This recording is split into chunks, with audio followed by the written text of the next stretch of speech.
पंचायत के केडीपी अजलास के दौरान आज एमएलसी बल्खीस बानो और रुकन असम्बली एसएन चन्नबसप्पा के दरमियान ज़बरदस्त लफ्जी झड़प देखने को मिली, जिससे अजलास का माहौल खासा कशीदा हो गया। चन्नबसप्पा ने मेगन अस्पताल में मरीजों के साथ हो रही बदइंतज़ामी और नाकाफ़ी सहूलियात पर तनकीद करते हुए कहा कि जब तक अस्पताल को कॉलेज के इंतज़ाम से बाहर नहीं निकाला जाता, आम मरीजों को राहत नहीं मिल सकती।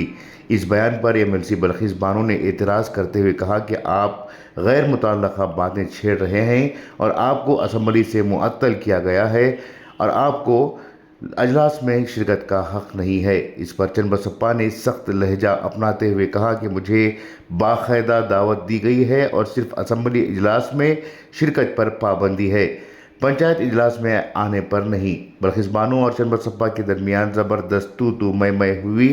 अजलास की सदारत कर रहे वज़ीर मधु बंगारप्पा ने मुदाखलत करके मामले को ठंडा करने की कोशिश की, ताहम चन्नबसप्पा ने गुस्से में आकर कहा कि आपने मुझे जलील किया है, जो करना है कर लीजिए, मैं इस इजलास का बाइकाट करता हूँ।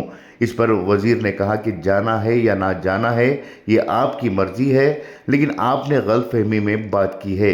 इसी दौरान एमएलए बेलूर गोपाल कृष्णा और चन्नबसप्पा के दरमियान भी झड़प हुई, जिसे दीगर अराकीन शारदा पुरिया नायक और डीएस अरुण ने पुरसुकून करने की कोशिश की। वज़ीर मधु बंगारप्पा ने बाद में माजरत के साथ अजलास को दोबारा संभाला। इजलास में दीगर कई अहम मौज़ूआत पर भी गुफ्तगू हुई। चन्नबसप्पा ने कहा कि ज़िले भर में मंदिरों की सर्वे तेज़ी से जारी है, लेकिन वक्फ जायदादों पर सर्वे में कोई पेशरफ्त नहीं हुई, जो कि इम्तियाजी सलूक है।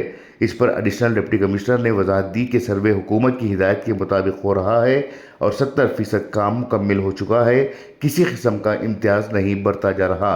ख्वातीन फर्स्ट ग्रेड कॉलेज के लिए मुनासिब ज़मीन की मांग पर भी बहस हुई। वज़ीर ने बताया कि हुकूमत एक जदीद सरकारी स्कूल की मंजूरी दे चुकी है, जिसके लिए ज़मीन दरकार है। ज़िला पंचायत की इस आज की नशिस्त में जिस तरह से बल्खीस बानो और चन्नबसप्पा के दरमियान लफ्जी झड़प हुई, वो तारीखी बताई जा रही है।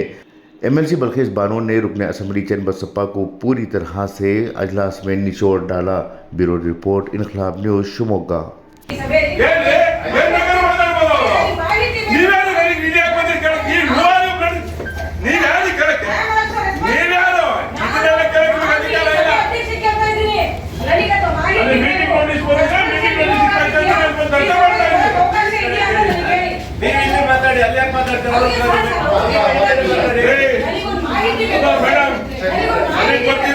ಯಾವ ಮೀಟಿಂಗಿಗೆ ಹೋಗ್ಬೇಕು, ಯಾವ ಮೀಟಿಂಗಿಗೆ ಹೋಗ್ಬಾರ್ದು, ಏನ್ ಮಾಡಬೇಕು, ಏನ್ ಮಾಡಬಾರ್ದು ಅಂತ ನಿಮ್ಮ ಹತ್ರ ಹೇಳ್ಕೊಂಡು ಮೀಟಿಂಗ್ ಮಾಡೋ ಅವಶ್ಯಕತೆ ಇಲ್ಲ.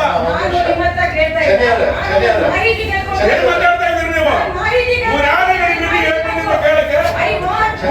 ನೀವು ಮೀಟಿಂಗ್ ಮಾಡ್ಬೇಕಾದ್ರೆ ನೀವು ಅವ್ರು ಯಾರು ನನಗೆ ಕೇಳಕ್ಕೆ?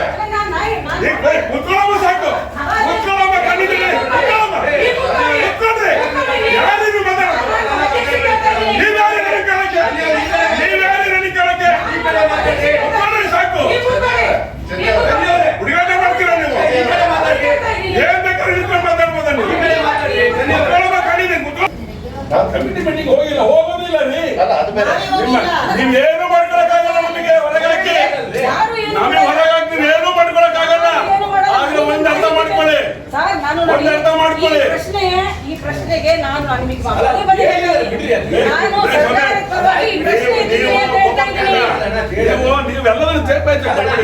ಅವರು ಕೇಳಿದ್ರು, ಏನ್ ಕೇಳಿದ್ರು? ಕೇಳ್ತಾರ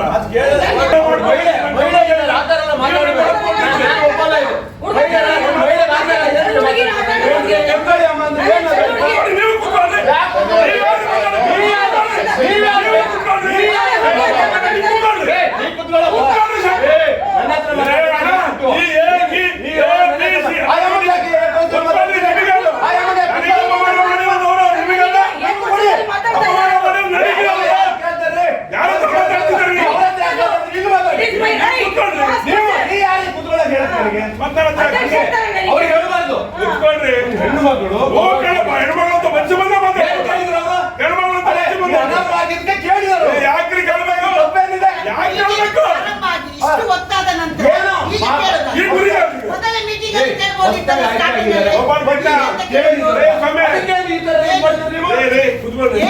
ನಿಮಗೆ ಅಪಮಾನ ಆಗಿದ್ರೆ ಏನ್ ಮಾಡ್ತಿದ್ರಿ? ಮೀಟಿಂಗ್ ಬರೋಕೆ ಅಧಿಕಾರ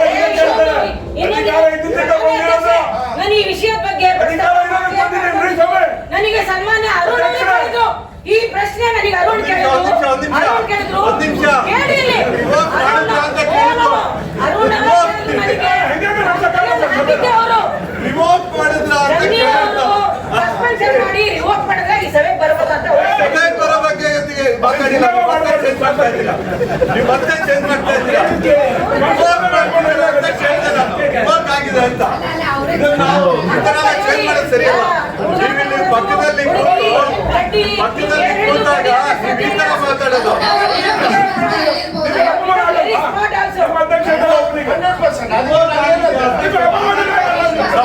ಮಾತಾಡೋದೇ ಗೌರವ ಅಂದ್ರೆ ಇದನ್ನ ನೀವು ಹೇಳಿದ್ದು ನಾನು